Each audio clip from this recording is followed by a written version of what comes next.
Welcome, Hearthstoners. It's another episode of Jester versus Season 6. I'm playing against Malfurion, and we seem to have an excellent opening draw. We've got an Armorsmith, an Unstable Ghoul, and a Shield Slam.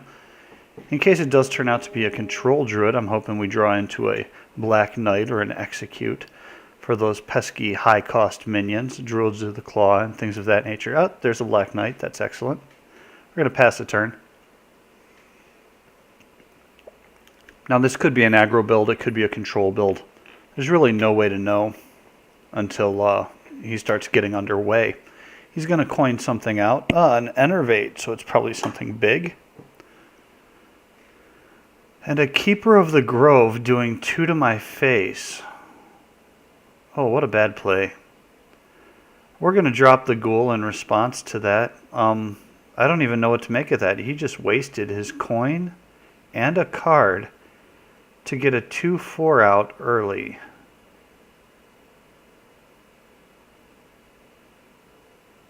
Well, let's see if he knows what he's doing. We're just gonna armor up and kill it. End turn. Cost us 1 card to get rid of 3 of his. Well, 2 if you count the Ghoul. He goes face. He's playing an aggro, some sort of a rush druid. I'm guessing he's trying to beat past my armor and keep the game from going into late game. It's a viable tactic against Control Warrior, but you really have to have a lot of charge and a lot of immediate damage now minions. Like Chillwind Yeti, for example, would be really, really good, as would the Druids of the Claw, but I haven't seen either yet. We're going to drop Loetheb. He wasted a swipe on just an Armorsmith, so I'm fairly certain what he's trying to do is beat us down. Ah, Shade. And an Ooze. Well, it's very possible he can beat us down with that Shade if he plays it smart and just sits on it for a while. Let's see. Well, we're going to have to control the board a bit. Let's armor up. Yeah, armor up some more. Let's put ourselves way out of his reach. He's probably playing a Force Roar build late game with an early game of smash our armor to pieces and try and make it so that we only have 2 removal as opposed to 4.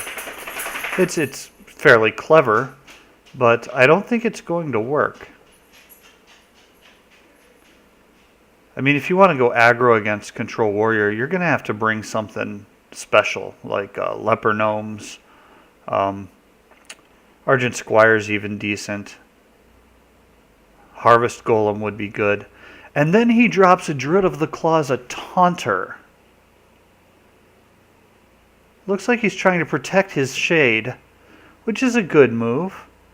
But now that he's staring down the barrel of a 5/3 Loetheb and a 4/5 Black Knight, and he has a 4/4 Shade, my guess is he's going to get antsy and waste it instead of pretending it's not there, which is the right move.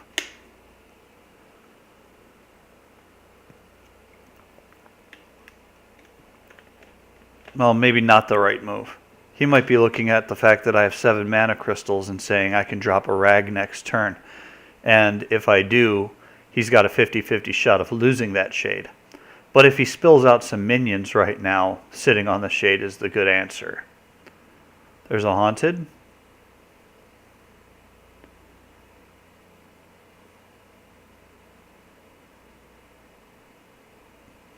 This is looking strikingly similar to Kalento's Druid build that he played against Trump. But it's not being played at all by Kalento.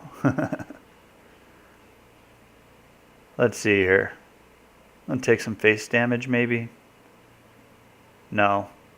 We're just going to rag it out. We're not going to attack with anything. Just pass the turn, see what rag hits. Oh, there goes the Shade. Big Game Hunter, come on, you need it. See, this is turn 9 now, and he spent all of the early game trying to be aggro. Well, I'm at 37 health. So he failed at that. And now he's trying to switch to control because my board presence is overpowering. This is just a very confused matchup as far as my opponent is concerned. And he made quite a few wrong decisions. Oh, he just silenced Rag. Please let me direct his 8 damage. Oh, bad news. Now I can take out that taunter without losing anybody. Oh, man. Playing poorly. Well, let's spend an execute instead so that we can get to the face anyway. We're going to face him down here. Drop him to 19. We have an axe. We have Sylvanas. Even though he doesn't have any board clearing, he might still have a swipe. And I like having an axe on hand, so I'm just going to drop that instead and armor up. We're still at 31 to his 19. We have a massive board presence, and he made a serious blunder. He made about 3 serious blunders so far. Yeah, there's the roar and the force. He was just trying to get there quickly early game. And you can't do that against Control Warrior, buddy. He must not have played many of us. He sees we have the Death Rattle on our Death Spite still available, and yet he cracks both of his spiders, which is curious. I don't know why he'd do that. Here comes Garrosh. I'm going to send 4 to his face. It's going to trigger Garrosh. Garrosh is going to go in and take him down some. There we go. We'll end the turn. Now he's got to have an answer in those 2 cards. If he doesn't pull an answer, that's game over. Let's see what he's got. A Taunter? No. A Spectral Knight? That doesn't stop Garrosh. And an Ooze? That doesn't stop Garrosh. Thank you. That's a good game, friend.